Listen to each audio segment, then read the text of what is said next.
Welcome to the Edge of Casual. I am Verso, and I fully intend for this to be a video in two parts, sort of a double feature in which I discuss the games Townscaper from Oskar, which I know I'm mispronouncing, and Dorfromantik from Tucana Interactive.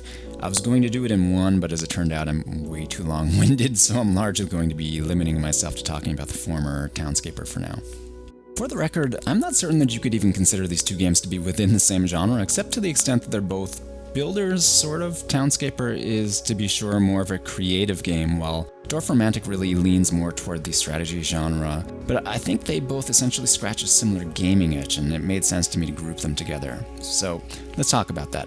I'm probably not going to have anything revolutionary to say about either of these titles, because if I'm being honest, there really isn't that much to say about them.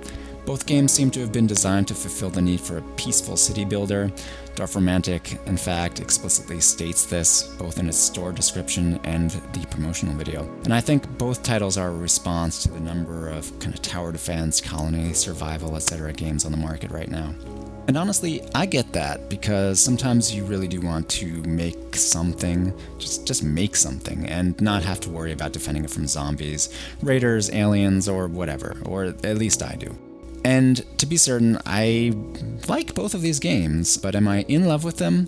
Well, I'll let you be the judge of that. So let's get this out of the way. Townscaper is not a game really in the sense of having rules or an ultimate end state. There's no competitive element. It's essentially kind of like the video game equivalent of playing with Lego bricks. So, do you like Lego? I like Lego. The point is, if you do, then you'll probably like Townscaper. So to that end, Townscaper is extremely minimalist. You only need a mouse to play it, really, because the only actions available to the player are left-click to build, right-click to destroy, and the engine makes all of the other decisions for you in between. I mean, the player does have some additional control over the aesthetic in the sense that you can kind of enclose areas in order to create green space, or create level roofs, raised terraces, underpasses, whatever, and you'll come to know how to create interesting variety through the interplay of buildings, such as 1 wide, 2 wide, 3 wide with one unit on top, center, buildings with mixed and matched colors, spires, stilts, and so on and so forth. But if I'm being honest, the stuff that I create by closing my eyes and randomly clicking all over the screen might easily end up looking just about as good as a town for which I had an idea that I attempted to execute. The game is really just that dead simple. And I should say, it is undeniably satisfying to plop down the buildings on this irregular grid that underlies each city and just effortlessly produce a very organic city that, apart from the fact that there are no NPCs, does feel as if it were built up almost haphazardly over time in an ad hoc sort of way. I kind of adore how messy you can make the details. The messier the better, really, I feel, and still come away with an overall aesthetic that feels amazing, like a place that I would visit in a heartbeat. I mean, I cannot speak highly enough of how charming these little villages look, even down to the minuscule details that will never show up on a screenshot. Details like standalone or fixed mailboxes, tower viewer binoculars, banners that are strung between nearby parallel walls, work boots sitting on doorsteps. It took me a while to notice that one. Pitchforks in the garden areas, ring-shaped life preservers on the foundations near the beach. I even discovered a new one while preparing this video where I placed a 3-story tower, took out the first 2 levels, and then placed houses on either side. And the game placed like a hook pulley hanging from the middle tower. I mean, the art design is just amazingly clever in the way that it adapts to whatever weird thing the user might choose to do, leading to some true Bob Ross style happy little accident moments, if you know what I'm talking about. The most extreme example is probably the fact that you can make a sort of like helicarrier by knocking out the supports from the corners of a rounded out shape.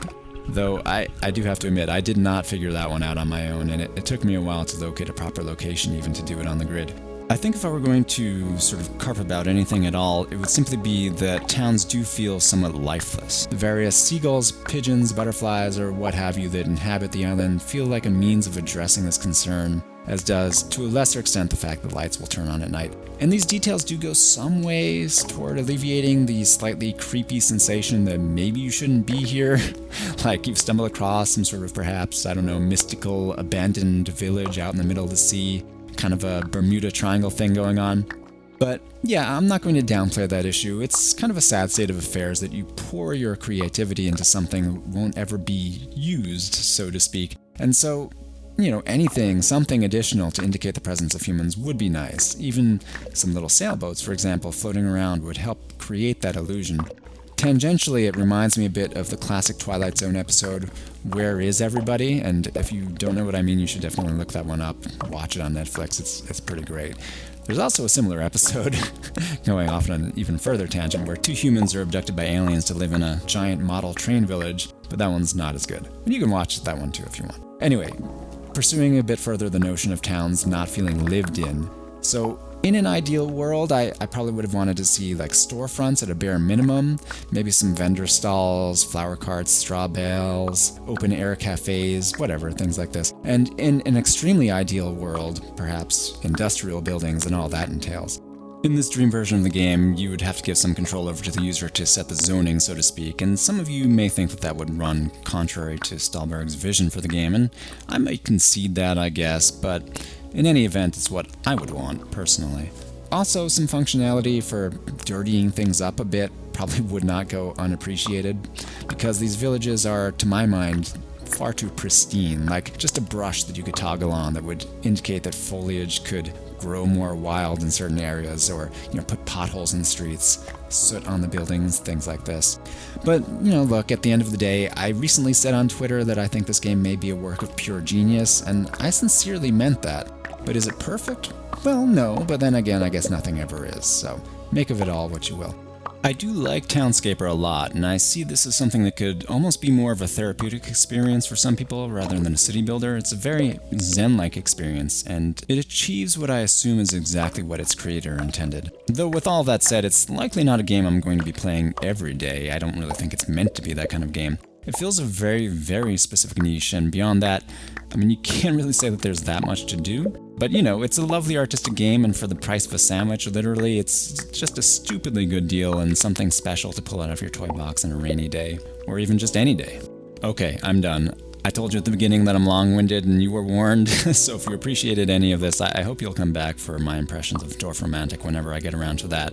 And that said, comments and suggestions below, and as always, thanks for coming out to the edge of casual with me.